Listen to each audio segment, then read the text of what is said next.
Hospital से, बहुत सारे अस्पतालों से सर्जरी से मना किए जाने के बावजूद उन्होंने हिम्मत नहीं हारी और उन्होंने फोर्टिस मानेसर के विशेषज्ञ senior director doctor Rohit Lamba, orthopaedic department के जो हेड आज हमारे बीच मौजूद हैं, उन्होंने इस सर्जरी को अंजाम दिया और एक जटिल हिप रिप्लेसमेंट सर्जरी को एक बेहतर तरीके से सरलता से किया।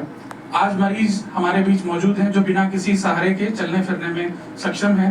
माता जी 103 वर्षीय होने के बावजूद भी खुद चलते हुए आई हैं, ये हमारे लिए बड़ा प्रेरणादायक है। एंड हम धन्यवाद करेंगे उनके परिवार से भी कि सर साथ में लेके आए उनको इतनी दूर से, इतना मौसम खराब होने के बावजूद भी।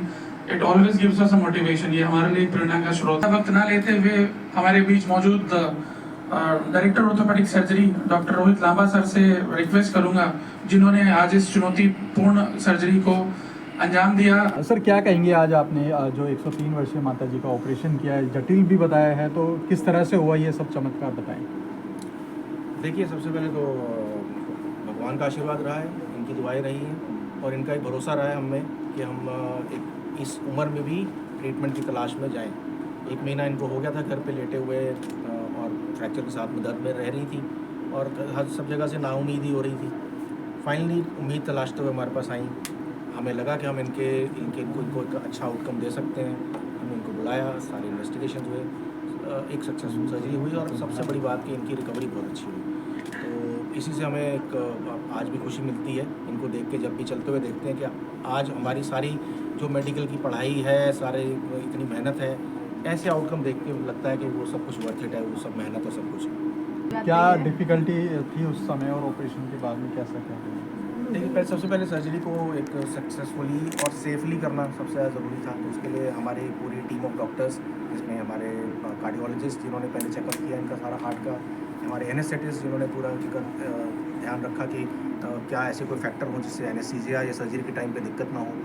और उसके बाद हमारे आईसीयू के स्पेशलिस्ट जिन्होंने इनका आईसीयू में ध्यान रखा, फिर उसके बाद नर्सिंग केयर और फिजियोथेरेपी जो इनको जल्दी चला के और फिर फाइनली चलते हुए घर भेज पाए।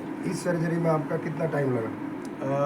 इस सर्जरी में हमें करीब 20 से 25 मिनट का टाइम लगा सर्जरी स्टार्ट करके टाँके लगाने तक। वो जैसा कि मैंने बताया था कि क्योंकि हम एक अनसीमेंटेड हिप स्टेम यूज़ कर रहे थे, तो हमारा सर्जरी टाइम वहाँ पे बच गया, प्लस वो सर्जरी और सेफ़ हो गई उसके कारण, सीमेंट ना यूज़ करने के कारण। और इस तरह की सर्जरीज यूजुअली बहुत क्विक की जाती हैं और हमने सारी तैयारी हो जाने के बाद सर्जरी स्टार्ट करी और 20 से 25 मिनट के बीच में। कि जो इस सर्जरी का सक्सेस है वो ये है कि हम इनकी इंडिपेंडेंस यानी किसी पे मोहताज नहीं है, इनकी डिग्निटी वो वापस कर पाए इनको। बाकी सर्जरी का इससे बड़ा मार्कर, इससे बड़ा कोई और इससे बड़ी चीज़ नहीं है जो सर्जरी की सक्सेस को माप सके, और मापदंड नहीं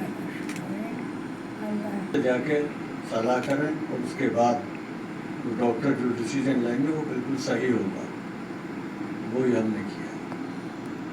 इतना कमजोर होने के बाद इतना चलना फिरना मुझे औरत के लिए बहुत बस मुझे ये है कि बस मुझे ने इतना कर दिया कि मैं अपने लगा। बहुत से लोग मैंने देखे जो 4-5 खड़े रहते हैं। अक्सर सुनने में आया कि कूड़ा टूटने के बाद इंसान आधा हो जाता, मगर मैं बहुत